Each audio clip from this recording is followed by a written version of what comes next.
everyone. Edward Jenner was born in 1749 in an educated and affluent family in Berkeley, Gloucestershire.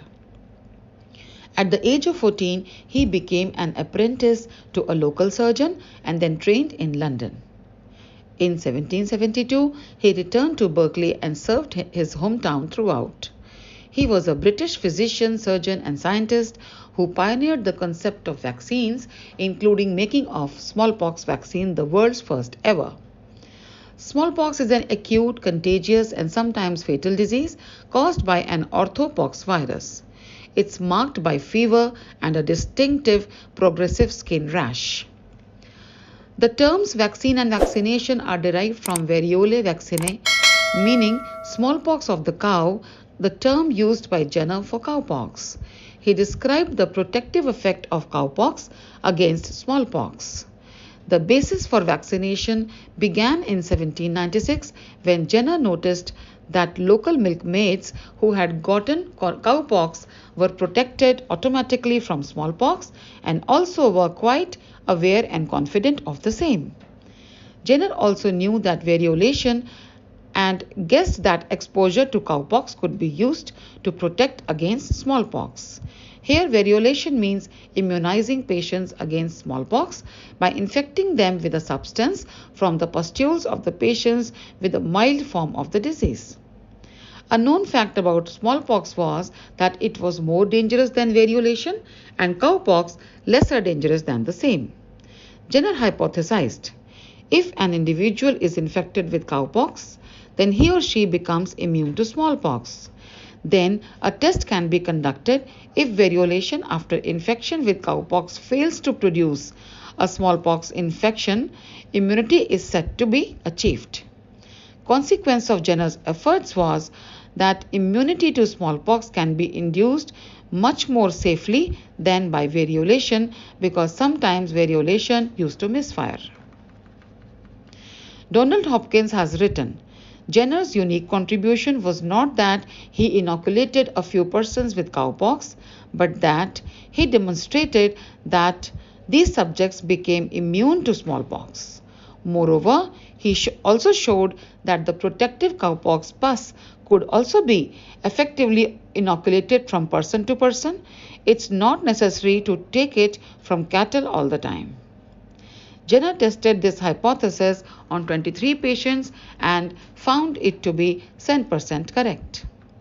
On 14th May 1796, Jenner tested this hypothesis on his 17th case by inoculating an 8-year-old boy, James Phipps, who was the son of Jenner's gardener. He scraped pus from cowpox blisters from the hands of Sarah Nims, a milkmaid who had caught cowpox infection from a cow called Blossom. Jenner inoculated Phipps in both arms that day, which caused uneasiness and fever to the boy, but no full-blown infection. Later, he injected Phipps with variolous material, the routine method of immunization prevalent at that time. Again, no disease followed. Even scratching live smallpox matter into James' skin could not infect the child. It means the vaccine was indeed a success. Jenner's newly proven technique for protecting people from smallpox did not catch on very fast. The reason was clear. Cowpox did not occur widely, and doctors who wanted to test the new process had to obtain the cowpox material from Edward Jenner only. Here goes a quote from Jenner. I hope that someday the practice of producing cowpox in human beings will spread over the world.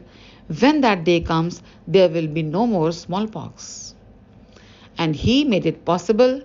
Quite aptly, Jenner is often called the Father of Immunology and Vaccinology, and his work is said to have saved more lives than the work of any other single human. In that era, smallpox used to devastate populations by killing around 1/10 of the population whenever it broke out.